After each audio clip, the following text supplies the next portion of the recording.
আসসালামু আলাইকুম বন্ধুগণ, আপনারা কেমন আছেন? আশা করি ভালো আছেন। চলে এসেছি আবারও নতুন ভিডিও নিয়ে। আপনারা আমার সঙ্গে থাকুন, আমার চ্যানেলকে সাবস্ক্রাইব করুন, তাহলে নতুন নতুন ভিডিও পেতে থাকবেন। আধার কার্ড নিয়ে যার নয়া নির্দেশ ফেব্রুয়ারিতেই করতে হবে। আধার কার্ড লাস্ট ডেট 29/2/2024, মানে ফেব্রুয়ারির 29 তারিখ লাস্ট ডেট। নইলে ব্যাঙ্ক অ্যাকাউন্ট ফ্রিজ হয়ে যাবে। এখন বর্তমানে অনেক ব্যাঙ্ক অ্যাকাউন্ট বা আরও কিছু ফ্রিজ হয়ে যাচ্ছে, বন্ধ হয়ে যাচ্ছে, সেই সব আধার কার্ডের কারণে। ভারতীয়দের কাছে আধার কার্ড এক অত্যন্ত গুরুত্বপূর্ণ নথি।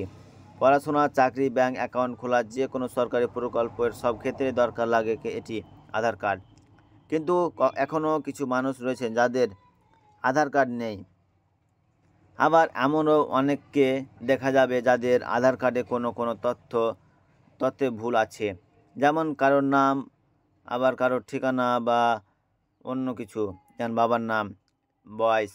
আপনি যদি আধার কার্ড তৈরি বা আপডেট করার কথা চিন্তা করে থাকেন বর্তমানে, তবে একটি খবর অবশ্যই জেনে নিন। সম্প্রতি আধার কার্ড নিয়ে কিছু নিয়ম পরিবর্তন করেছে আধার সংস্থা ইউআইডিএআই। এতদিন আধার কার্ড আপডেট করতে গেলে আমাদের কোনো সাইবার ক্যাফেতে গিয়ে অনলাইনে দিতে হতো ভিড়ে দাঁড়িয়ে। কিন্তু নতুন নিয়মে এখন আধার কার্ড আপডেটের কাজে অনেকটা সহজ হয়ে যেতে চলেছে। কীভাবে দেখে নিন। Importance of UIDAI Aadhaar card updates. Aadhaar কার্ডের সাথে সব নথি লিঙ্ক করা। আধার কার্ডের ভুল থাকলে অন্য নথিতেও সমস্যা। যেমন আধার কার্ডের সাথে অন্য নথি ভুল আছে, নিজের নাম ডেট অফ বার্থ ভুল আছে, ম্যাচ করে না, তার জন্য সমস্যা হচ্ছে। প্যান কার্ড আধার কার্ড লিঙ্কের সমস্যা। ব্যাংকের কেওয়াইসি করতে অসুবিধা। প্রকল্পের টাকা পেতে সমস্যা। স্কলারশিপের টাকা পেতে সমস্যা। রান্নার গ্যাসের সাবসিডিতে সমস্যা। ইউআইডিআই আধার কার্ড নিউ রুলস। এখন থেকে কোনো ব্যক্তি যদি তার আধার কার্ড তৈরি বা আপডেট করতে চান, তবে বাড়িতে বসে তা করে নিতে পারবেন। সম্প্রতি ইউআইডিএআই বিজ্ঞপ্তি জারি করে এই নিয়ম এনেছে। 2016 সালে ইউআইডিএআই নিয়ম করেছিল যে কারো যদি আধার কার্ডে ভুল থাকে তবে তা তালিকাভুক্ত কেন্দ্রে গিয়েই সংশোধন করতে হবে। কিন্তু সেই নিয়ম সহজ করা হলো এবার। এজন্য আর যেতে হবে না কোনো অনলাইন কম্পিউটার কেন্দ্রে।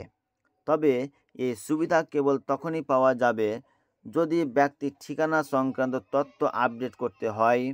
অন্যান্য বিবরণ আপডেট এর ক্ষেত্রে গ্রাহকদের তালিকাভুক্তি কেন্দ্রে যেতে হবে। সুবিধাটি ভারতীয় নাগরিক অথবা এনআরআই উভয়ের ক্ষেত্রেই প্রযোজ্য। অনলাইনে আধার কার্ডের ঠিকানা আপডেটের সঙ্গে সঙ্গে নতুন আধার নথিভুক্তকরণের জন্য কাকে কোন ফর্ম বাছতে হবে সে বিষয়েও জানিয়ে দিয়েছে UIDAI. UIDAI Aadhaar card update new form number 1। 18 বছর বা তার বেশি বয়সী ভারতীয় নাগরিক বা এনআরআই, মানে ভারতীয়র বাইরে যারা থাকা আছে তারা বলে এনআরআই, কে আধার তালিকাভুক্তির ক্ষেত্রে ফর্ম 1 নম্বর নিতে হবে। যদি ব্যক্তির অলরেডি একটি আধার কার্ড থাকে তবে ফর্ম 1 ব্যবহার করে অন্যান্য যে কোনো বিবরণ ও আপডেট করা যেতে পারে। ফর্ম 2।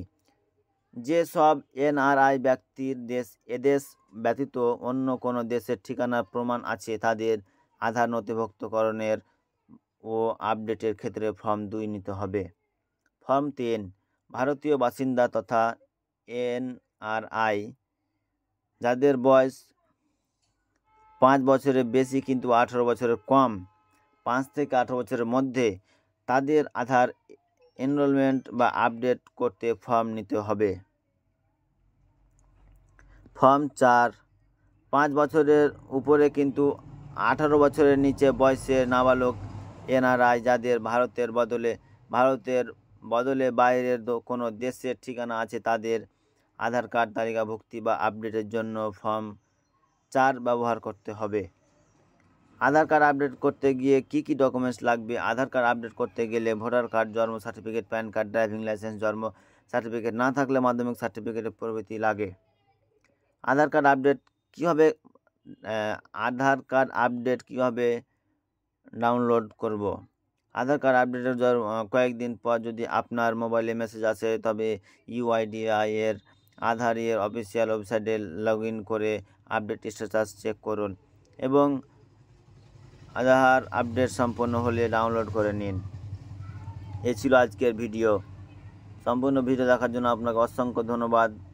আমার চ্যানেলকে সাবস্ক্রাইব করুন, শেয়ার করুন। আসসালামু আলাইকুম, ধন্যবাদ।